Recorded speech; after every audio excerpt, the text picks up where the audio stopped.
Jak bolo i najavené, 55. festival, ktorý pre nespodzývanú šmerc Julijana Ramača preložený za ješeň, bude otrimaný 1. i 2. oktobra u sportskej hali u Ruskim Keresture. Červena rúža počne na sobotu 1. oktobra na 16 hodín s otveranjem výstavy Andielky Antičevič zo Zberkasova.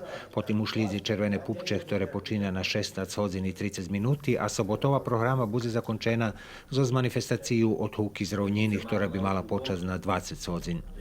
Nedeľová programa počne na 18 hodín zo zmahateľnú častu za najkrajší dzivocký i legínský hlas a potom u reviálnej časti bude otrimaný mini koncert autorských kompozícií Zlatka Ruskovskija. Švetočný koncert, na ktorým tradícíno nastúpajú najkvalitetnejší domašní ansambli i hostci Popovo Lanky, jak ostatnia manifestácia na tohoročnej rúži počne na 20 hodín. Na včerajšej schádzke organizacijného odboru okrem utvrdzovania termínov v programoch rozpatrená i finansijna situácia, a tiež i techničné aktivnosti u pririchtovanju festivala, a neodluha ušlídzi i schádzka programného odboru. Najvažnejšie, že za teraz všetky plánovaní účastníky potvrdzili svoj príchod na Červenú rúžu.